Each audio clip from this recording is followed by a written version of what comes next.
What is going on, you guys?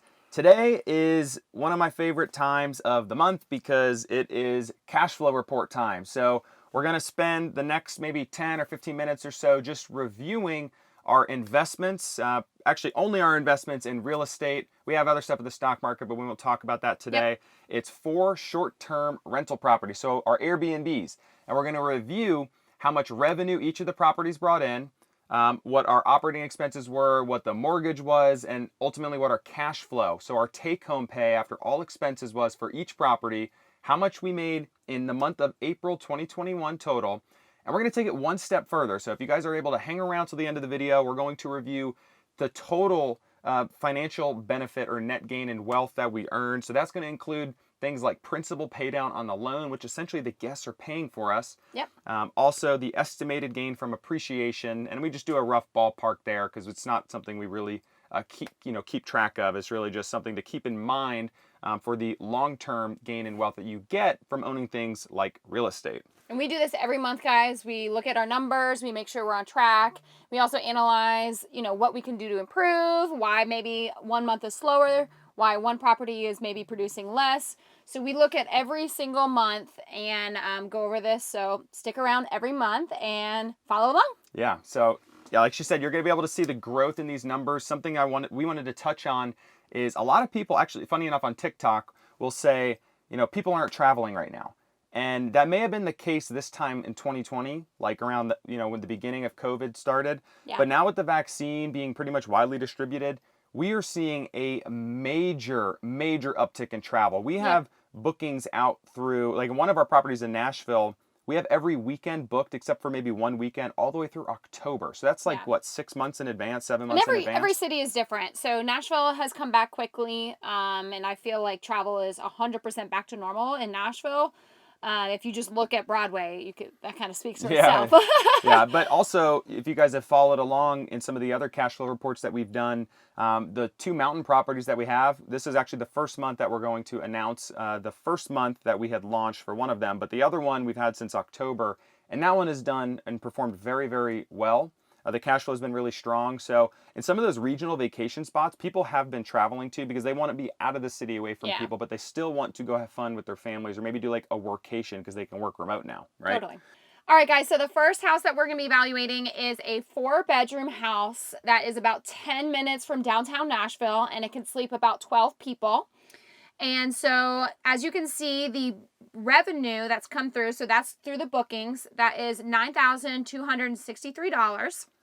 The operating expenses, which includes like things like cleaning and replacement items, furnishing, things of that nature, that's $2,405. And so we actually did not have a mortgage this month for this property, as we did a refinance to be able to get a lower interest rate, and actually lowered our mortgage for about $500 because we got rid of our PMI. So always keep in mind that you can always refinance your properties and still get the best rate, best numbers, and always just improve your overall numbers in general. So the cash flow for this property this month is $6,858. Yep. So that leads us to our next property, which is our smaller property in Nashville. This one's walkable to all the live music, the bar scene in Nashville, which is great. It is smaller though. It's 2-bedroom, couple pull-out couches that sleeps up to 8 people. So for April, we actually had a big uptick in bookings, and honestly, it wasn't so much from the bookings, but we were able to charge more because the demand had gone up substantially from prior months. So we had a total revenue of $8,505. Our operating expenses totaled $1,942, and the mortgage on this property in April was $2,120. So we're going to take our revenue minus all of our expenses, including the mortgage, and that brings us to a cash flow for the month of April to $4,443. And that is much better, if you guys have seen some of the other cash flow reports we've done, than this property has done previously. And honestly, this is going to be pretty steady moving forward, which is great for a smaller property. So the next property is in Gatlinburg. It is a 4-bedroom. It can sleep up to 16 people. It's a huge cabin in the Smokies. It's beautiful. It's the first cabin that we got in the mountains. And so our revenue from that house is $9,205. Our operating expenses is $2,880. The mortgage on this house is $2,596. So revenue minus expenses and mortgage brings us to $3,729. And this is actually a bit lower than what we're used to seeing. Honestly, I think that after spring break happened in March, there was a lack of travel in April, and there's going to be a lack of travel somewhat in May too for this area. Yeah. But the summer months, guys, come back and watch when June, July, August, and even through the fall and holidays come around. Yep. These numbers are going to be insane. I'm talking one property alone is probably going to outdo the total cash flow from all 4 of these properties, which we're going to get to here in a minute. But you guys, if you haven't seen a recent video, I will drop a link to it below on the most recent property we invested in. This is the most involved rehab we have done. We went in with some good friends of ours that we met in Nashville. He's a home builder, so he was able to help manage the rehab. We were able to bring our expertise in furnishing and setting up the Airbnb, and we're going to manage it. So this property is going to be a cash cow for us. It's 4 bedrooms, has an awesome rooftop, great views, like all sorts of amenities. It sleeps up to 12 people. Now, we launched this, I think, about halfway through April, so these numbers are a little skewed because we didn't have enough booking lead time, but you're going to see these pick up in months to come. Yep. But for April, we were able to capture a revenue of $6,925. Our operating expenses were only $973, and the mortgage was $2,438. Now, this leaves us with a cash flow of $3,514. But remember, we split this investment 50-50, both from the out-of-pocket expenses and the cash flow that we're going to collect. So we have to divide this number by 2 to get our take home. And that is $1,757. So what we're going to do is add up all 4 of these properties' cash flow. And we're going to do that right here, which gives us a total of $16,787. And this is the highest cash flow that we've reported on any of these cash flow reports here on YouTube. And the awesome thing is these are going to go up in June and July.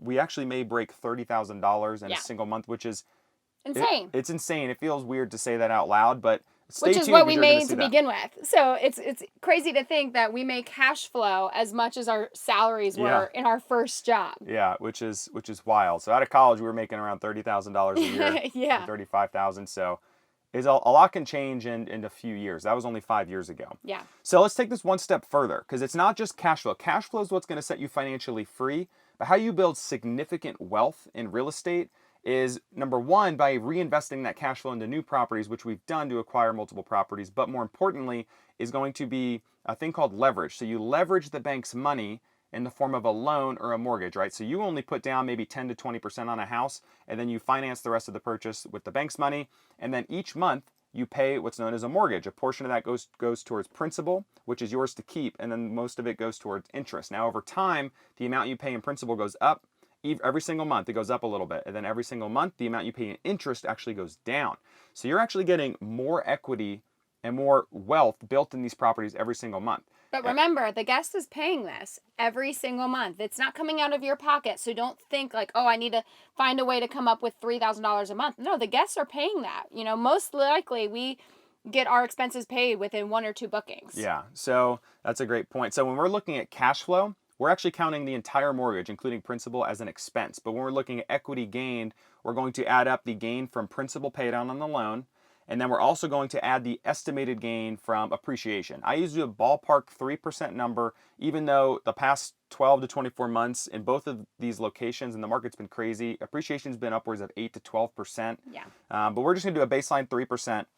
What we're going to do at that point is add up the cash flow, the equity gain from principal pay down, and equity gain or estimated gain through appreciation to get our total gain in wealth from all of our properties. And so that's going to be a fun number to look at, because holistically, we want to build our wealth over the course of time, not just look at the cash flow generating. So let's dive back in here.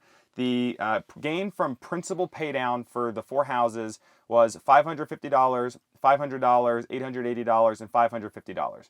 Now, I usually add up all these numbers down to the penny looking at the loan, the statement on our mortgage, but we're in the middle of nowhere and we actually don't have service. So I'm doing a ballpark numbers based on last month's numbers. So they're going to be slightly more than that. Now, that last one, the $550, remember, we're only keeping half of that. So it's actually only $275. So For us. Yeah, for us. And then the other half goes with our investing partners. So you add up those four numbers, and the gain from principal paydown for the month of April was $2,205.